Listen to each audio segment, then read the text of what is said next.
quelques minutes de Vico, le village de Mourdes, où c'est un peu la capitale du miel en Corse. Et Michel Artil est l'un de ses plus fervents ambassadeurs. Ça fait plus de 30 ans qu'il se passionne pour les abeilles et leur précieux nectar.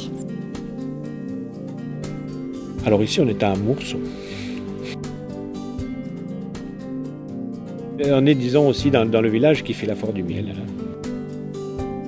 Donc quand j'ai décidé dans les années 80 de venir m'installer au village dans l'agriculture, il y avait ce choix-là. Donc moi je suis parti dans l'élevage, porcin pour la charcuterie et en complément, enfin disons en parallèle, l'apiculture. Bon, je vais l'allumer, on l'allumera sur place. Ce sera plus simple. Et ça devient vite une passion, bon, parce que c'est la vie des abeilles, c'est tellement pas compliqué, mais c'est quand même un monde à part, disons, qui passionne. Hein. Je veux dire, après, on ne peut pas faire ça d'une manière désintéressée en disant je vais faire ça comme on fait un travail, disant je vais récolter, je mets des ruches et je récolte. Je crois que si on ne s'intéresse pas à la vie des abeilles, si on ne s'intéresse pas à tout ce qu'il y a autour, on ne peut pas faire de l'apiculture sans avoir cette passion un peu pour les abeilles. C'est normal. Et puis maintenant, ils sont occupés à travailler. Au départ, moi, je faisais de la transhumance aussi.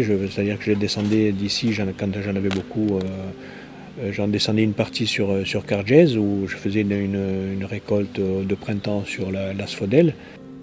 Aujourd'hui, je fais un miel, disons, toute fleur que je récolte là, je vais récolter dans une quinzaine de jours, un mois, donc il va avoir une tendance châtaignier. Bien sûr que là, c'est apporté beaucoup, hein, mais disons que les gens, je crois, consomment beaucoup plus de miel qu'auparavant. Ah, là, elle est pratiquement operculée, celle-ci. Donc maintenant, on le consomme, disons, en cuisine et tout, il y a beaucoup plus de... Puis même dans la consommation, maintenant, tout le monde qui n'a pas son pot de miel à la maison. Hein. Voilà, celle-ci, c'est du miel operculé qui serait bien pour la récolte, hein, qui serait prêt pour la récolte. Vous allez goûter, Anne-Catherine.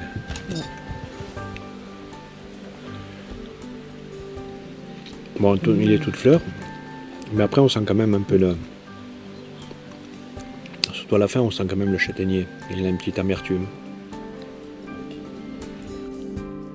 Tout miel cristallise. Hein. Après, suivant aussi ce qu'elle récolte, il y a des miels qui cristallisent plus vite. Par exemple, du miel de bruyère cristallise vite. Après, c'est suivant l'humidité. Bon, mais là, on voit, il est uniforme. Il ne se met pas en deux phases, donc il n'y a pas d'humidité dans le miel. Mais il y a des miels qui cristallisent plus ou moins vite. Par exemple, des miels d'asphodèle mettent un peu plus de temps à cristalliser. Alors si vous passez du côté du village de Mourdes, vous faites un détour par chez Michel, il y a toujours un petit peu de miel de côté pour les invités.